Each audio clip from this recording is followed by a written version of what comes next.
Very good evening. Welcome to State of Business on our television. I'm Ashingsani Veerasinghe. Let's have a look at the headlines for today.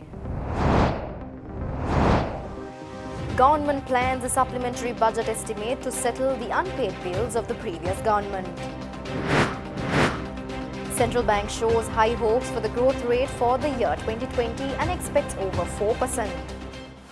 News in detail. The Central Bank predicts that the growth for this year will exceed 4% considering the revival in economic activity supported by appropriate fiscal and monetary measures, improved business confidence and political stability. Thus, this was announced by the Governor of the Central Bank, Professor W.D. Lakshman, at its first monetary policy review for the year 2020 at the Central Bank premises today morning. There has been a notable improvement in business confidence caused by political stability and targeted measures taken by authorities to boost demand.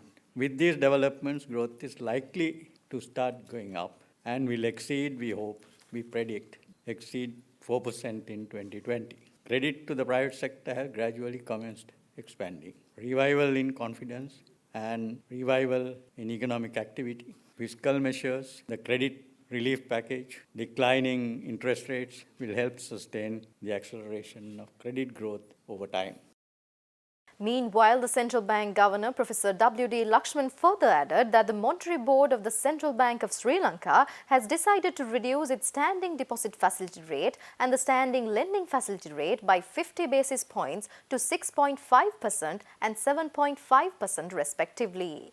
The Monetary Board has decided to reduce the policy interest rates of the Central Bank by 50 basis points. This action by the Monetary Board is intended to affirm its accommodative monetary policy stance and also cause a further reduction in the cost of funds faced by financial institutions, thereby allowing them to pass the benefit of reduced cost of funds to the economy.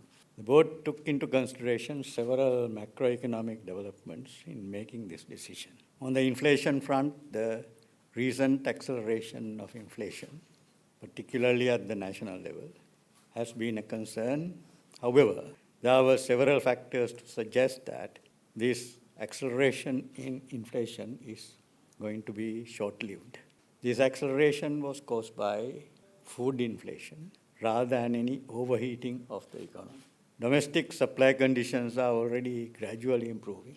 CCPI-based inflation has continued to remain within the 4 to 6% range, which we are targeting.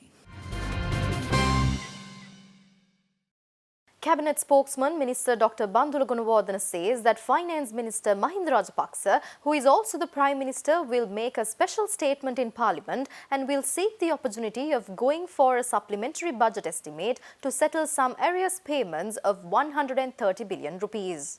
Minister Gunawardena, addressing the weekly cabinet press briefing at the Government Information Department this morning, claimed that the new government had to settle a lot of payments unattended by the previous government, especially for the projects like Gamperaliya, Langama Pasala, Hondama Pasala, and for the importation of fertilizer and medicines. Minister Gunawardena also charged the previous government, saying that they created this financial crisis, presenting a bogus budget in Parliament.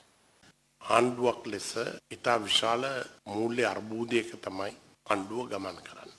As a government, we have faced a grave financial crisis at present. Although Gotabaya Rajapaksa was elected as the president of this country, the parliament, which has the power to spend money, still functions on a vote-on account. Treasury has no legal right to spend a cent beyond the vote-on account passed in the parliament. We are also not authorized to go for loans, as it has given us the limits. The government runs very carefully these days, managing with the available funds. But the situation has worsened as the contractors and service providers daily arrive asking for the payments for their services. For example, we need to pay 130 billion rupees for the service providers of the last regime. The programs are Gamperaliya, Langama Pasala, Hondama Pasala, and importation of fertilizer and medicine. Not a single government has faced such a situation in the history.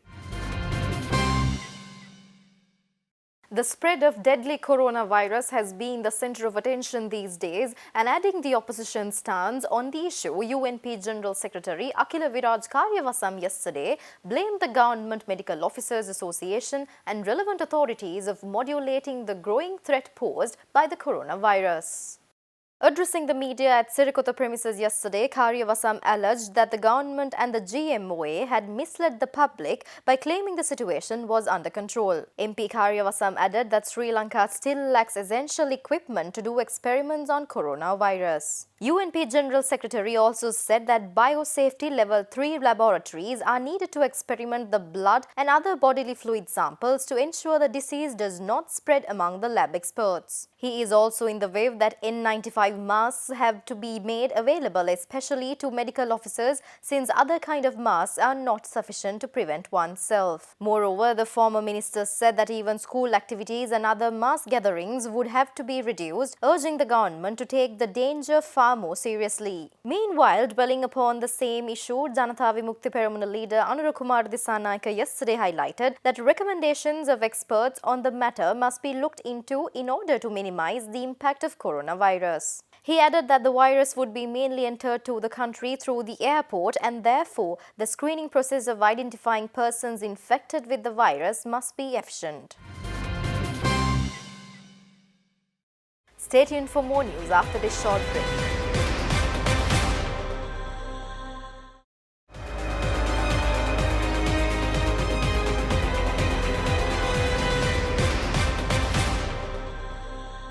Welcome back after the break. Former Navy Commander and current Foreign Relations Additional Secretary to the President, Admiral Professor Jayanath Kolambage emphasizes that country's major goal of becoming the maritime hub of the region won't be achievable if we are not a part of the Belt and Road Initiative. Speaking at a discussion titled Belt and Road Initiative, Challenges and Way Forward, he also stressed that BRI is seen as a major opportunity and not as a threat to Sri Lanka. My question to you is, what if we do not want to be part of the Belt and Road Initiative? Well, the short and sweet answer is Sri Lanka is bound to lose. Our big dream of becoming the maritime hub of the region, maritime hub of South Asia, and possibly the maritime hub of the Indian Ocean. And therefore, the Belt and Road Initiative is seen as an opportunity in Sri Lanka and not seen as a major threat. But my question was, what if we are not part of the Belt and Road Initiative? And my second question is, what if the Belt and Road decide to skip Sri Lanka and go away? Well, again, Sri Lanka is bound to lose. Now, in that situation, in the functioning geography, Sri Lanka is important to China and other major countries. If you look at the distance, if you look at from Singapore to Dubai, Sri Lanka is halfway through. If you look at from Shanghai to Rotterdam, Sri Lanka is halfway through. So for Sri Lanka, all these initiatives are important. At the same time, for all these initiatives, Sri Lanka is also very important. Speaking further, Foreign Relations Additional Secretary to the President, Admiral Professor Jayanath Kolambage added that Sri Lanka's dream of becoming the maritime hub of the region is not far away. He pointed out that to reach the target, the country needs to capitalize on the 3 deep water ports and the shipping line. So Sri Lanka is indeed blessed with deep water ports in the south, west and east. No other country in this region is blessed with that kind of advantage. So we need to capitalize on that. We need to be the maritime hub of the region. We are the container hub of the region, which is not enough.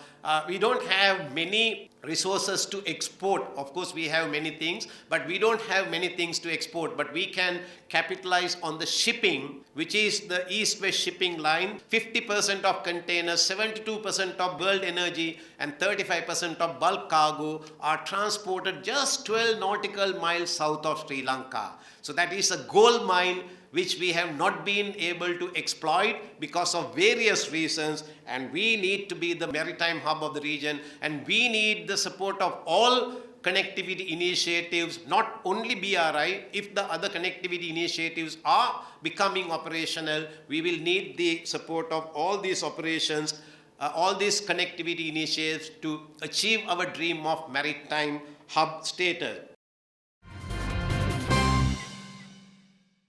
State Minister Susil Premajayantha had discussions on improving trade between Ecuador and Sri Lanka, especially in the areas of exporting Sri Lankan cinnamon and tea, on the sidelines of the 12th Global Forum on Migration and Development with Sri Lanka's Honorary Consul Dr. Monica Heller. State Minister for International Cooperation Susil Premajayantha led the Sri Lanka delegation to the 12th Global Forum on Migration and Development held from 20th to 24th of this month in Quito in Ecuador. Launched in 2007, the GFMD facilitates an open and transparent dialogue on migration and development in an informal, non-binding, voluntary and state-led framework that promotes practical, evidence-based outcomes and cooperation between governments as well as non-government stakeholders from all regions and countries at all stages of economic, social and political development. The Quito Forum was attended by over 2,000 delegates including government officials, mayors, civil society and business sectors. The Quito Forum was the culmination of Ecuadorian chairmanship built on an entire year of GFMD activities on 3 issues under the overreaching theme of sustainable approaches to human mobility, upholding rights, strengthening state agency and advancing development through partnerships and collective action. The next GFMD will be hosted by the government of the United Arab Emirates. The Sri Lanka delegation participated in identified discussions and shared best practices and progress so far made in the implementation of its commitments on recently adopted 2 global compacts on migration. On the sidelines of this forum, State Minister also had bilateral discussion with Sri Lanka's Honorary Consul Dr. Monica Heller. A total of 149 students of the Institute of Chartered Accountants of Sri Lanka graduated with BSc Applied Accounting degree at its annual convocation 2019 held at the BMICH yesterday. The convocation was held under the patronage of Minister of Information and Communication Technology, Higher Education Technology and Innovations Bandula Gunawardena and Secretary to the Ministry of Higher Education, Technology and Innovations Anura Disanayaka. A total of 131 students were conferred with the BSc Applied Accounting General degree, while 18 students graduated with the BSc Applied Accounting Special degree at the convocation.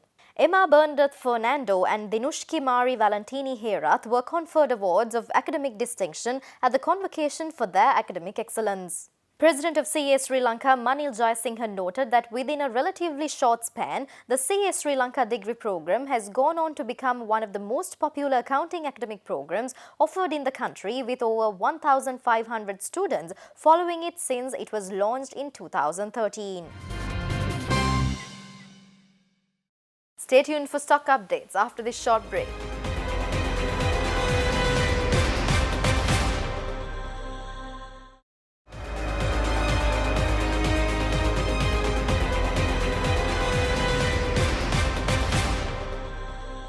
Welcome back after the break. Trading at Colombo Stock Exchange ended on a mixed note today. The all-share price index dropped 8.58 points to close at 5,927.72 and the S&P SL 20 gained 3.46 points to close at 2,833.66. The turnover was 897 million rupees and over 15 million shares were traded. Up next are forex rates.